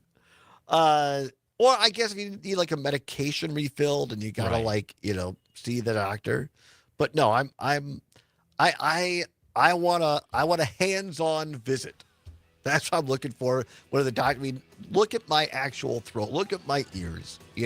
Tell them you can't see that stuff over the. No, you cannot. Over the telemedicine. All right, there you go. Another edition of What's Worse. Come on back. I have a surprise for you regarding No Packers, No Life. So don't go anywhere. Farm News is next with the Midwest Farm Report. It's the Allbaugh Show on the Civic Media Radio Network. WMDX All Talk. No assembly required. Farm news that impacts you and your community from the Midwest Farm Report throughout your day on 92.7 WMDX. Working for a better future in the dairy industry is the goal of the National Dairy Council. And as part of this goal, they have recently introduced a new school breakfast program. I'm Ben Jarbo with the Midwest Farm Report, and Audrey Donahoe, a dairy farmer from New York, who is also the chairwoman of the National Dairy Council, is here to give a look into their Smart Swaps program. So we saw the need of these kids eating more breakfast. We want them back in the cafeteria. We want to make sure that they're eating and enjoying their breakfast. So this Do you whole want to take one program more is what's first call, or contested and get approved. That's fine. And Okay, it's so a yeah, national Ron, we will program, take your call but it's when we're back in a few available minutes. all through Thank the you. schools in the United States when we go back. Do you need me to to get those anything state ready for programs, this they surprise? implement this. So, Not necessarily, yeah, no. you know, and what Okay. we're looking forward to is these kids need to It's a eat more. They surprise need for to some be in there reason. for I just have to breakfast. make It's as sure that I'm important doing as this any other correctly. meal One of the second. day. And it's also includes Like a lot of legally? Is dairy this another products No, when we no. text to created win this program. So that's very exciting situation? for us.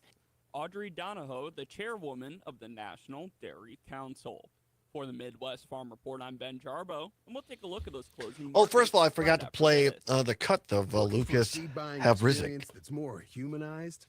Ready to trade a company that's oversized Havrizik. to I an think it's how you play it. independent brand that's Havrizik. Lucas right-sized, Havrizik. searching for elite Barb in hybrids Waukesha that has a have good been point. I've optimized, done tested in your like geography therapy and appointments localized. via Do telehealth. we run out of Yeah, ways to sure. run, That can so work now well. we have to use metaphysicized? Maybe so. But if you answered yes to Also, many of one these thing I'll questions, mention for then those on the it's probably stream time that there you wasn't get really time to talk Whipplized. about. Choose Whipple's Sometimes, if hybrids you're going this to like a season. big Get hospital, like I have a specialist I see in Freighter in Milwaukee. Get ready, Wisconsin. I have 10 to days reread packed all with the stuff every discovery, time fun, about, and okay, excitement which are street do you coming go your on? way. Where It's do the you park? Wisconsin Science How do you Festival, get there? October And it's 16th through the because it's 26th. huge and With over confusing, at least to 200 me. unique events in more than 50 counties, you'll find Feels like an something for ordeal everyone. just getting Kids, to the families, right and room, but lifelong learners. this last time it year's wasn't actually theme, too bad. Rock and roll. Dive into the music, motion, and geology with interactive events. Don't miss the fun. Visit wiscifest.org to find events near you. Welcome back. I'm Ben Jarbo with the Midwest Farm Report. Now let's take a look at those closing markets. It looks like they have a case of the Mondays with cash and new crop corn down 2 1/4 at 4.10 3/4, although cash and new crop soybeans are up a penny at 10.07 3/4. December wheat is down 1 3/4 at 4.96 3/4. Taking a look at Class 3 milk, they're moving downwards with November contracts down 9 cents at 16.12 a hundredweight, and December contracts down 13 cents at 16.29 a hundredweight. 40-pound blocks of cheese are seeing 3-cent losses at 167, with butter up 1.5 at 162. For the Midwest Farm Report, I'm Ben Jarbo. Madison, Wisconsin. Students, government, lakes, and 92.7 WMDX. I'm meteorologist Rodney Price. A mostly cloudy Monday afternoon. Light north winds and highs in the lower 70s. Tonight, scattered clouds, mid-40s. Mid and upper 60s on Tuesday. A mostly sunny sky, but more clouds gathering Tuesday night and a chance of showers. It's 66 at our studios. Nightlight with Pete Schwaba. Stand-up comedian, Mr. Jim Flanagan. Can I tell you my Culver's hack? I always get the kids meal because it's everything you want. I don't have children, Right. so I'm just pretending I have like a 9-year-old named James in the back of my car. I'm not proud of this, but I'll go through a drive-through like at Taco Bell. I'll act like I'm on the phone and go, what else did you want? Okay. But it's all just for me. It's like 6 tacos, nachos, Belgrande. I can mouth through all of that. Nightlight with Pete Schwaba. Weeknights from 6 till 8 on your local Civic Media radio station and on the Civic Media app. When it comes to vaping, the truth can get clouded. So let's make it clear. Vaping is not safe for you. Because vaping can put microscopic particles into your lungs. And dangerous things like metals into your body. And nicotine, which can harm a person's brain development 30 in their seconds. mid-20s. With appealing flavors,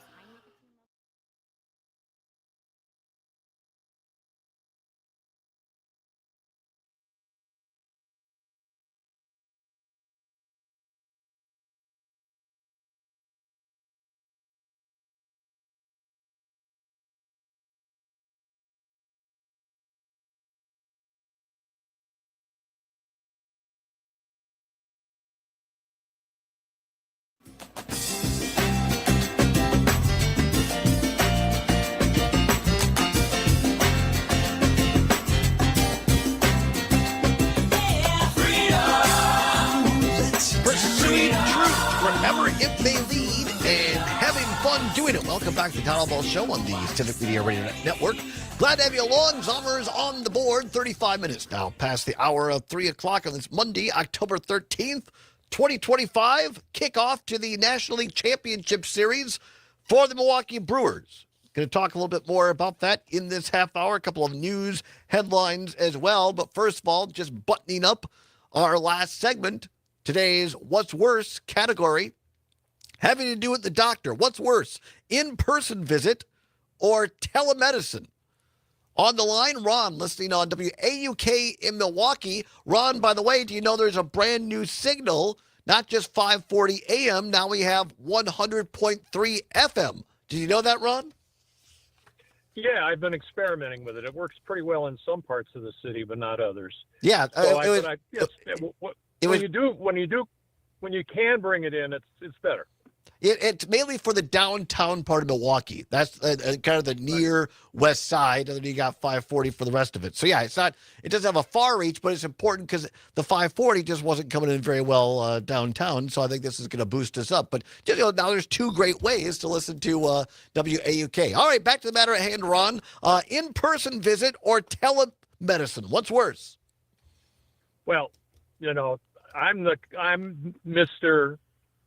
The devil's in the details, as always. Sure. I can tell you that both have their advantages and disadvantages, and it depends a lot on the individual circumstances. I mean, if you're a senior, you might not understand on your own how to run a Zoom session, and get onto a Zoom session, and you may be easily distracted. I mean, other people are timid and don't like facing a doctor in person and what that implies. I would say on the whole, I'd much rather go see him in person because it might save a visit. Like if he says, "Oh, that you've got a pain here, let me feel your abdomen." Is that they haven't reached that yet, and I doubt that they will for a long time. So that in which case that just adds another layer of waiting. A Zoom call just says, "Well, go to your doctor." Right. So I would much rather. I have nothing against seeing a doctor over video. Much worse though, an AI doctor. That would be kind of scary. Oh my gosh! No way! No freaking way! Yeah. And how you got to be suspicious. People have to be suspicious now, even though the medical community itself, I think, is relatively responsible among our institutions. No, there's no way I'm going to AI doctor. And by the way, Ron, thank you for the call. Thank you for your listenership. We're mixing stories here, but it brings up, and I'm not criticizing the reporter. I'm criticizing why this headline got in yesterday's Wisconsin State Journal in the sports section yesterday. I brought this in. Here's the headline: Squad tops foe, punches NLCS ticket. Let me read that again. The headline is Squad tops foe, punches NLCS ticket. And so I tweeted at the State Journal. I said, serious question. Did AI write this headline? Because they're not nicknamed. There's no Brewer nickname that has to do with Squad. They're either the Brewers, the Crew, the Brew Crew. Pat Murphy's called them Woodpeckers, the Kids, the Average Joes. So you could have said Joe's top foe or Crew tops foe. My favorite, Pecker's top foe. But no, they say Squad tops foe, punches NLCS ticket. So that's where we are, this goofy AI. I'm completely against it. Look, I'm experimenting with AI. I've been pushed into this by friends. But I get it. So the only way that I'm trying to experiment a little bit with AI is say, okay, I read all these stories to come to you guys every day. Could an AI program aggregate, in other words, look at the things I'm already looking at and choose the stories that I would normally choose or bring to my attention? So I'm using it like it's off air to do research. But the day that, and it's not here at all, but I'm just saying I'm not going to participate in AI creating content. Not happening. Not on my watch. 855-752-4842, 855-752-4842 if you want to weigh in on what's worse, either a doctor visit live or telemedicine or AI doctors or AI journalism. Let's go to Gary in beautiful Sussex on WAUK. Gary, thanks for calling. Doctor visit in person or telemedicine? What's worse? Well, if you went there to have your prostate examined, I guess AI would be a little harder over the internet. I don't think you can have that done, Gary. There are like Apple devices where you can do something like that over the internet, but I don't believe an in-person visit. Well, all right. On a serious note, yes, I'd rather go to the doctor in person and kind of get a feel for things that way, and have them check, like whatever they check, and then do blood work and stuff like that, because. When I go for I'm 73, so when I go for my annual, basically all he does is talk to me and ask me how I feel. He doesn't really do anything. And then for the prostate, they just take a blood test for your PSA numbers. Right, exactly. And they give you like 30 different, results for your blood work to see if it is high, your blood sugar or whatever. So, yeah, I'd rather go to the doctor. Thanks. Sure, so. I appreciate it, Gary. Stay healthy. Gary makes a serious point. Go get your annual exams. Go get your annual exams. That's really important. We didn't play this cut earlier, Zombers. This is from the Packers, the new kicker, Lucas Havrizik. I think that's how you say it. Lucas Havrizik, who was in Cleveland, not playing for a team until this week when the Packers called him up. He kicked a 43-yarder and 39-yarder. Here's what he told Mike Clemens, our sports reporter, and others after the game. Beats me. I was just going to look, so I was probably do substitute teaching again, try to get my credentials in Cleveland if they needed any. So, yeah. Did you have? Strange to you, Lucas, or is this I mean, it's of course strange, but I try to do my best to adapt to the situation. Yeah, I've had a lot of workouts in the NFL. Had a red eye last year to Buffalo. Ended up getting signed, so. I don't know. I'm a little fried mentally, I guess. I don't know, but it's just I treat it as this is just your job and be prepared as best as possible and just be ready for sudden change, I guess. So that's Lucas Havrizik, Packers' new kicker, at least for now. How about that? I mean, those are the kind of stories I love in sports. Just your average person and gets called up and then he's looking for substitute teacher work, and then all of a sudden he's kicking field goals at Lambeau Field. That's great. That's great. It is. That's absolutely fantastic. All right, who else? Are people calling for the thing, or we got something else? We got what's worse here, Cam and Appleton. All right, Cam, very quickly, got to move on, though. What's worse, seeing a doctor in person or a televisit? Doctor in person for the state. I would not trust any doctors in the state from the experiences I've had. Also, it's not possible to use AI to detect AI in other content, so that's a problem that wait. You don't trust any doctors in the state of Wisconsin? No, I actually still see my doctors all the way in Minnesota because now, of come the on. experiences I've had here. No, seriously. That's the ridiculous. ones here are a hack. That's all right. Enough. That's just, how about Dr. Kristen Lyerly, our great doctor, our great OBGYN that comes in? I have great doctors. There are all kinds of great doctors in Wisconsin. That's completely ridiculous.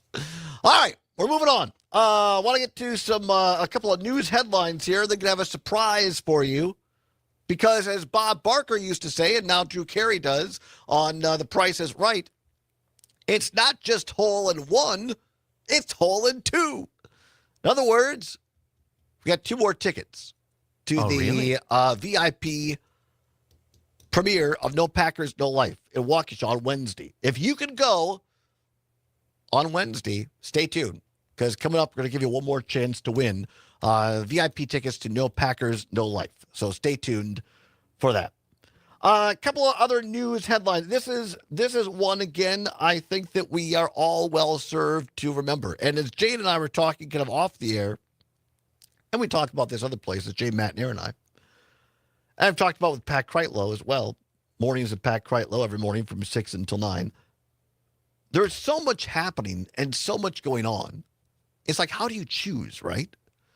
So I think it's just important to know this exists and know this is going on, the ramifications of the government shutdown. Remember, Republicans control both houses of Congress, the presidency, and for all intent and purposes, the U.S. Supreme Court. And yet we're in day 13 of a government shutdown. Payday is Wednesday, speaking of the 15th.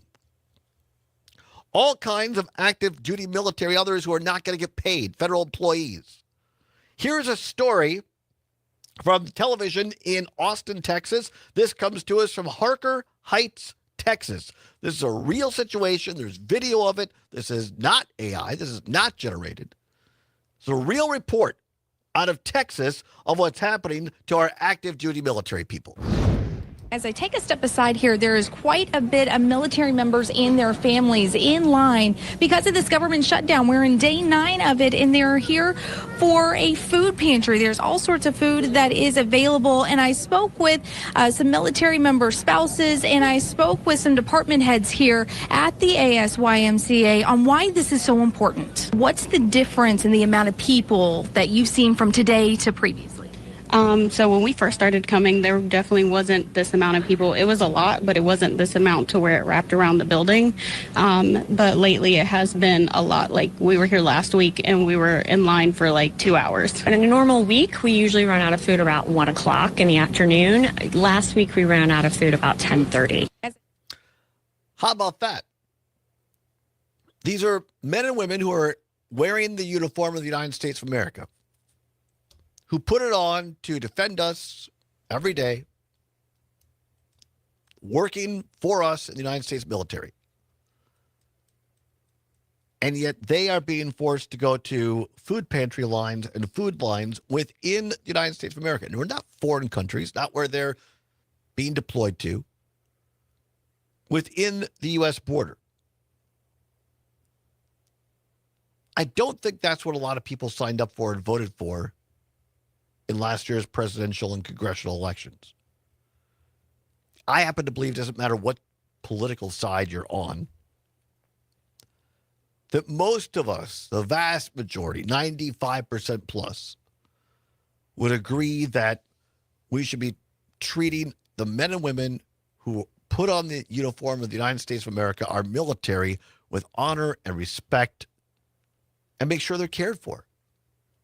Make sure that they and their families have food to eat, shelter.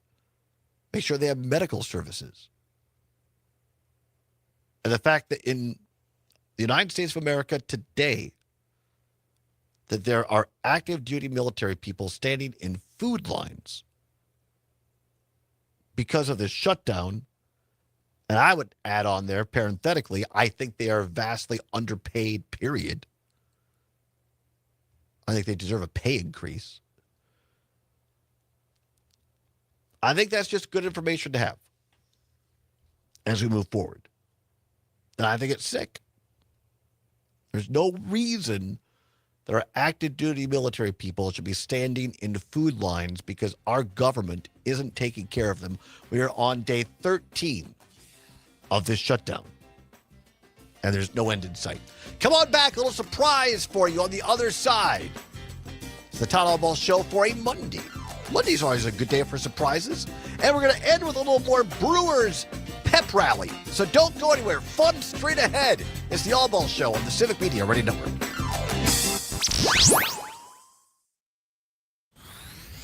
Reach, engage, grow with Civic Media. All right, so All right, so clear the phone? Yeah. Paul, Gary, and CJ, I got to clear the phone lines because we're doing a call-in thing on the other side. So no offense. Appreciate listenership, appreciate the calling, but we got to do this giveaway on the other side. So we'll talk to y'all soon. When you work here, you help build businesses, inspire communities, and forge legacies.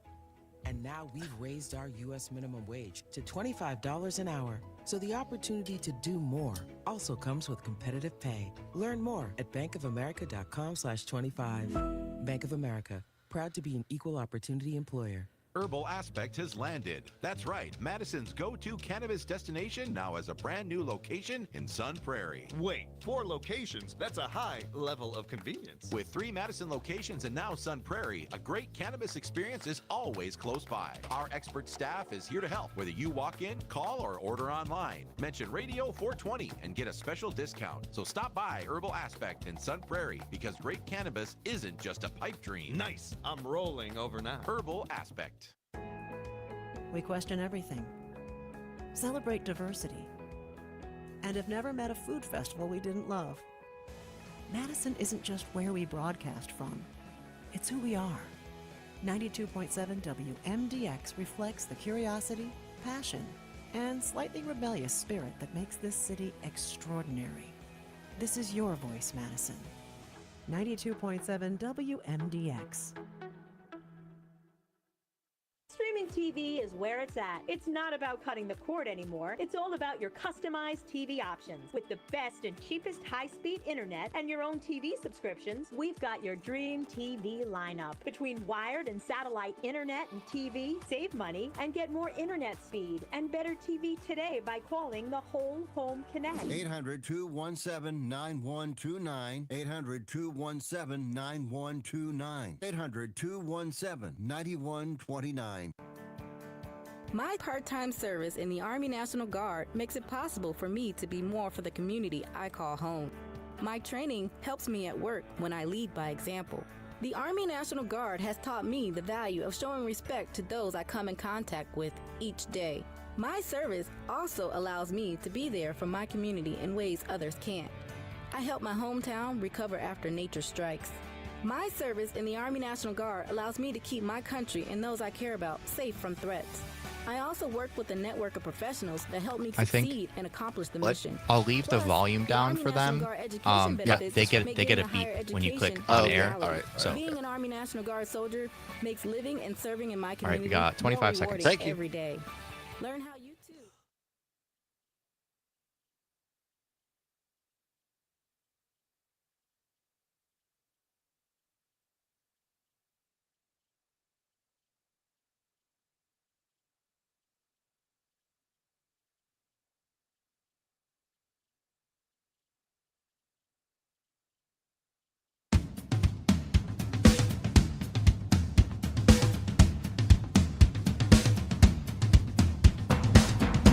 Welcome back to the Todd Allbaugh Show on the Civic Media Radio Network, where it is now 8 minutes before the hour of 4 o'clock. Coming up at the top of the hour, ABC or CBS News, depending upon which of our great stations you're listening to, a weather update, and then then a sports update with a great sports reporter, Mike Clemens. Talk about a guy who's burning the candle at three ends, if it's possible.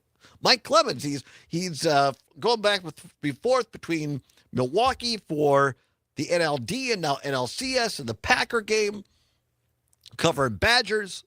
We'll try to get to Badgers yet today. If not, we'll do it tomorrow, that atrocious Badger game.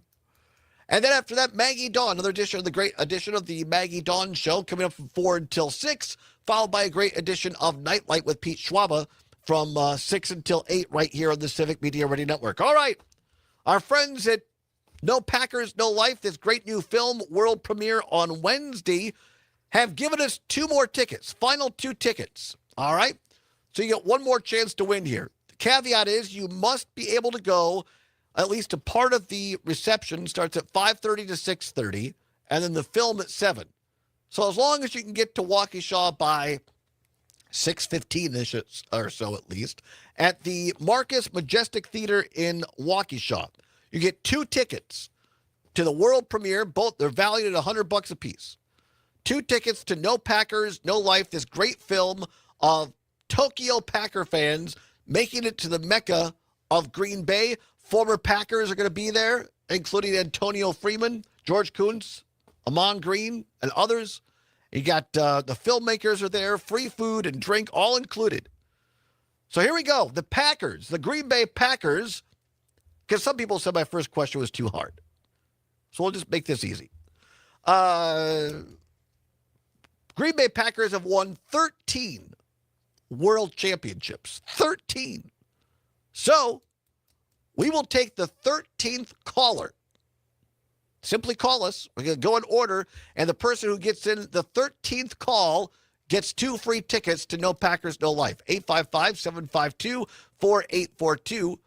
855-752-4842.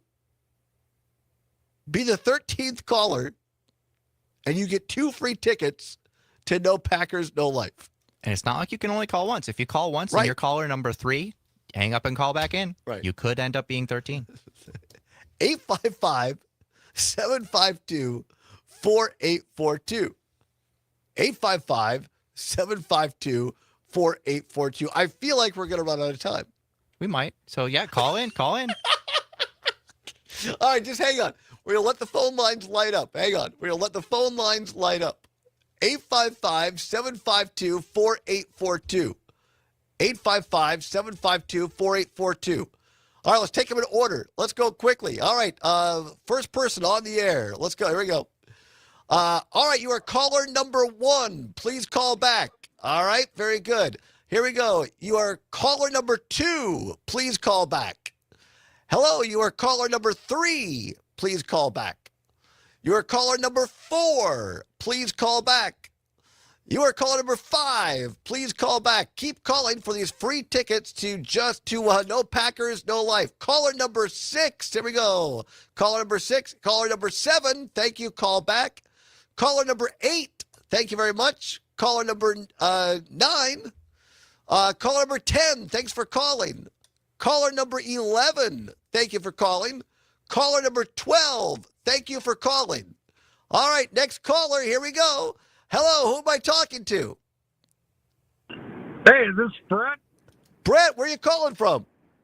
Brown Deer, baby. From Brown Deer. Brett and Brown Deer, can you go on Wednesday night? Absolutely. You are our number 13 lucky caller. You are going to No Packers, No Life to the VIP premiere, Brett.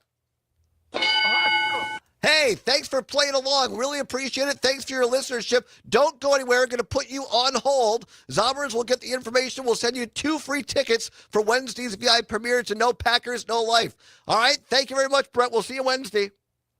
Great. All right. Thank you very much. Hey, how about thank you for everybody that played. I told Zombers, I said, are we going to get 13? The phone lines are still lit up. So that was great, everybody. You never know. Everyone waited a little bit because they want to be caller number 13, not right, caller exactly. number 1. And then it just started bing, ding, ding, ding, ding, right. ding, ding, ding. And we could. It was just the phone lines kept lighting up. So that's great. We appreciate all those calls. We appreciate the listenership. Going to do more of this in the future. So be listening every day. You never know when we might have some fun here on the Allbaugh Show. That was great. Appreciate that, everybody. Thanks to the producers, Sean Hannish in particular, No Packers, No Life. It premieres at the Majestic Theater, Marcus Majestic in Waukesha on Wednesday. We'll be there Wednesday to do the show live. All kinds of great interviews.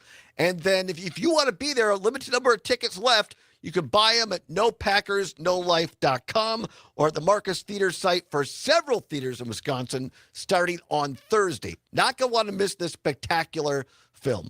Great show today. Many thanks to Jane Matnair. Many thanks to Sean Hannish as well for being on the show.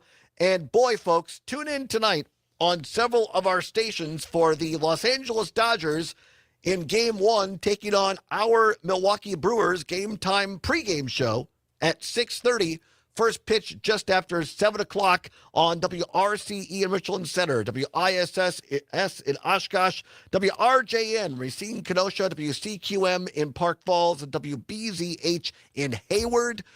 Going to want to tune in early. The Brewers hopefully get things going early, folks. And, boy, I cannot wait. Zommers, how about you?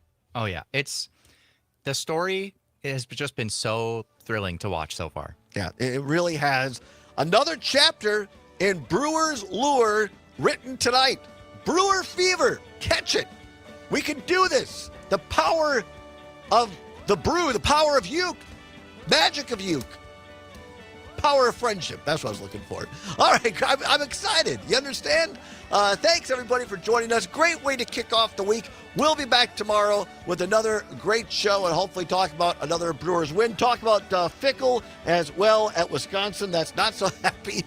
And also talk a little bit about the news as well. All right, for Zommers, I'm Allbaugh. For everybody, whatever you believe in, whatever you're fighting for, do not give up. Keep banging your drum. We'll see you tomorrow. And go, Brewers, go!